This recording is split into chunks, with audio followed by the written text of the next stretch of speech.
Safety first.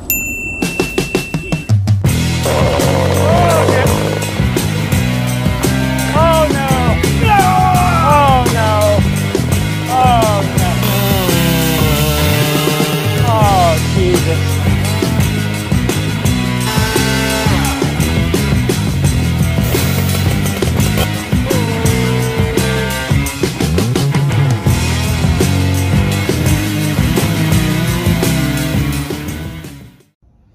Quick video time. Look at this, very first time I used it. Very first time that I used it, that happened. I went, and I was like, what the heck? I keep slipping off of this screw. Ratchet scrinch, that's what they call it. Okay, do I recommend getting one of these? Not unless you can do what I am about to do in this here video. This right here was my wife's. It was a little stupid household toolkit that she had whenever we first got, when we first met. And, well, of course, any tools that she has is now my tools, right? And look at this flower child, you know what I mean? But it's perfectly fine. What I'm going to do, I'm going to lop it off right here, lop that tip off, and see if this fits inside.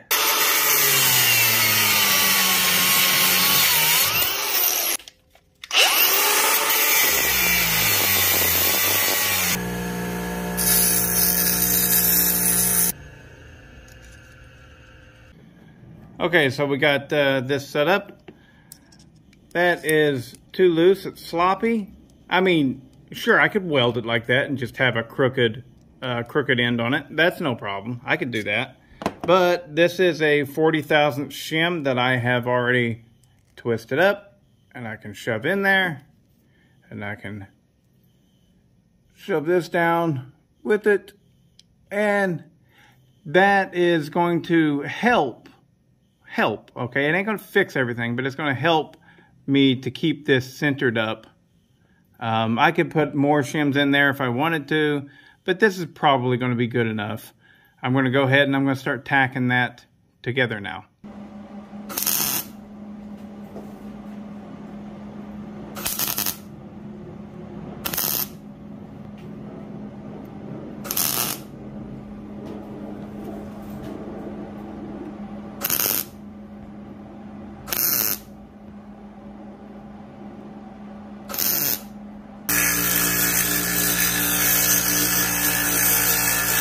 Yeah, the idea is brilliant. It's an absolute shame. It is. It's an absolute shame. The idea is wonderful. What's probably happened, my guess, all right, is somebody came up with this idea. And it was their pride and joy. They had this wonderful idea. And I love them for it. Because it is a great idea. The ratchet scratch. They put some scratch together. All right, and they got some company over in China to make it. They blew their wad of $20,000 or whatever it took to get this made. But they're shit. I hate it. I hate it for the person who had this really wonderful idea. But any manufacturer that would make it with quality probably wouldn't make it unless they owned the rights to it. And I'm just, this is just conjecture. I am just guessing at this. But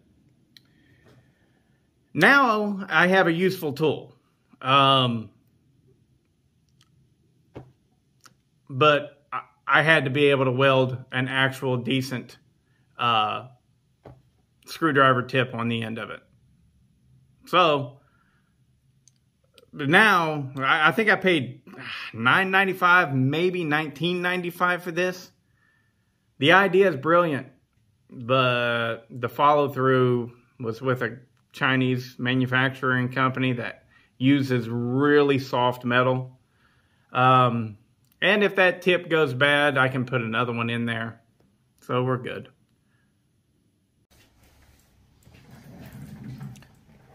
Okie dokie. So here we go. let's put it to good use here.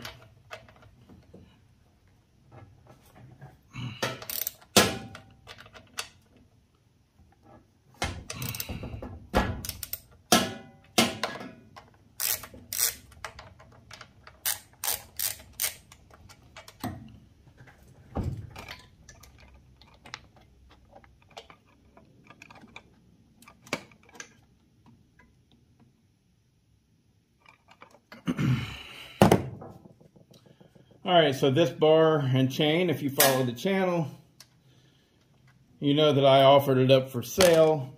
Somebody took me up on it. I've already forgotten your name. Clark? Chuck? I can't remember. Ah! So, this is a steel Hexa setup. Sumara bar, 20 inch, and you get a file with that. I'll be mailing that out tomorrow. Oops. But the bar and chain setup that's always been destined for this saw that I actually got for this saw, boy, did I get a stellar deal on it too. It was just kind of on this. It looked brand new. It looks brand new, but it was on a saw before, and it came with a brand new Oregon EXL chain. Paid $50 for it. Really, that's a good deal. Anyways, but yeah. There we go. Oh, you know what? You know what? No. This isn't going on quite yet. You know what we're going to do? We're going to pop off that 7-tooth sprocket. And we are going to put on an 8-tooth. There we go. Big 8-pin sprocket on there. Total super bar. Oh, I should, I'm definitely going to need to, the bigger sprocket needs more room. So I'm going to have to loosen this up. If I want to get the chain to fit.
Ta-da! So there we have it. Good usable tool now. And if that tip ever does go bad on me, I can replace it. But I doubt if it ever will. But yeah, the scrinch, or the ratchet scrinch. Is it worth your time? No, it's not. Not unless you want to do something like this to it, because that tip is so soft, it will bend. It's so soft. That's some of the softest metal. I mean, that's as soft as aluminum. That's crazy. But I was able to weld right to it, so it's not aluminum. It welded right to it. Whatever cast pot metal it is, I don't know. Anyways, yeah, future videos will show this thing running with that 8-pin sprocket. I will go back inside this one before Sawfest. Pretty sure.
That chain is slow. That's the one I sharpened. Yeah, it needs to be hit again. But, you know, there we go.